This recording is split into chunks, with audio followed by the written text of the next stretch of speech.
6 in 10 people say they're likely to watch this week's presidential debate. And the countdown right now is on for this big moment. President Biden, former President Trump, will be going head to head. This will be the first time that they have done so in 4 years. And remember the last time? It got pretty dicey. There is no punches that are being held. Timing is pivotal also. This race is going to be real tight. Polling from Decision Desk HQ shows former President Trump has a slight 1-point lead over President Biden. So it's neck and neck, right? NewsNation's Robert Sherman joining us live with more on what we can expect and how each of the candidates are preparing right now for tomorrow night. Hey, Robert. Hey there, Marni, and I guess it all comes down to this. We've seen these two candidates going back and forth, jawing at one another for months, even years on end at this point. But today marks the final day that both President Biden and former President Trump have a full day in order to prepare for the first debate here in this 2024 cycle. In terms of what we can expect, well, if you go back to recent history, if you go back to 2020 and look at what happened in a lot of those debates on stage, you can anticipate a lot of fireworks and a lot of sharp jabs. Everybody knows he's a liar. But you I just want to make sure. Joe, you're the liar. I want to make sure. Graduated last in your class, not first in your class. I want to make sure. Mr. President, can you let him finish, sir? No, he doesn't know how to do that. He has, You'd be surprised. You pick You'd be surprised. the wrong guy, the wrong night at the wrong time. The American people should speak. You should go out and vote. You're in voting now. Vote and let your senators know how strongly you feel.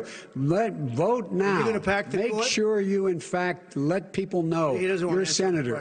I'm not going to answer the question. Why wouldn't you answer that because question? the question is, Justice, radical left. Will you shut up, man? Listen, who is on your list, Joe? Who's on your list? Gentlemen, I think we've ended this. He's going to pack the court. We have not going to give a list. We have ended this segment. We're going to move on to the second segment. That was really a productive segment, wasn't it? Keep yapping, man. The people understand, Joe. 47 years you've done nothing. So you said you went to Delaware State, but you forgot the name of your college. You didn't go to Delaware State. You graduated either the lowest or almost the lowest in your class. Don't ever use the word smart with me. You remember all of that back in 2020? Well, fast forward to 2024. We're in the here and now. Team Biden has been able to confirm to NewsNation that the president has been practicing for this debate coming up on Thursday. He's been at Camp David since Sunday, going through some mock conversations there. Sources with knowledge say they're prepared for the former president to come out in a similar fashion here. Of course, Team Trump has been criticizing President Biden for taking this much time to prepare. One other thing that is being anticipated by these campaigns is Team Biden says that they're looking ahead and believe there's a good chance that President Trump's strategy is going to be to try and turn the issue to immigration and crime as much as possible and pivot as many of these conversations to the border wherever there's an opportunity. That's something that they are on the lookout for.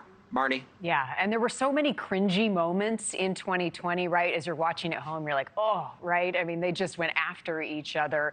The microphones getting cut will be one of the parameters around tomorrow night's debate. It'll be interesting, Robert, to see how that plays into it. But the other thing is people are looking for a candidate, and we know both of these guys well, right?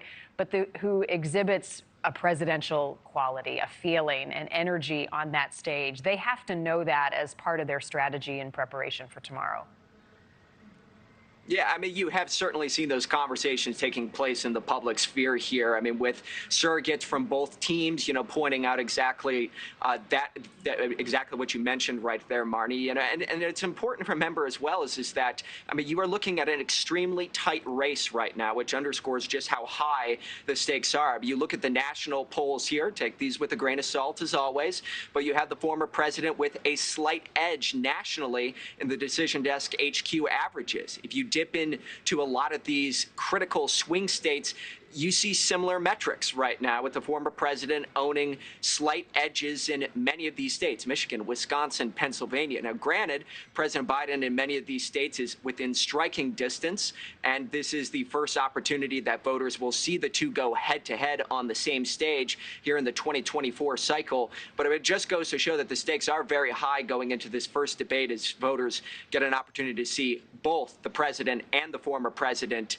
talking about the issues one-on-one. one. Yeah, Marni? I mean, thank you for watching. Go to newsnationnow.com to find News Nation on your television provider. And don't forget to click the red subscribe button below to get more of News Nation's fact-driven, unbiased coverage.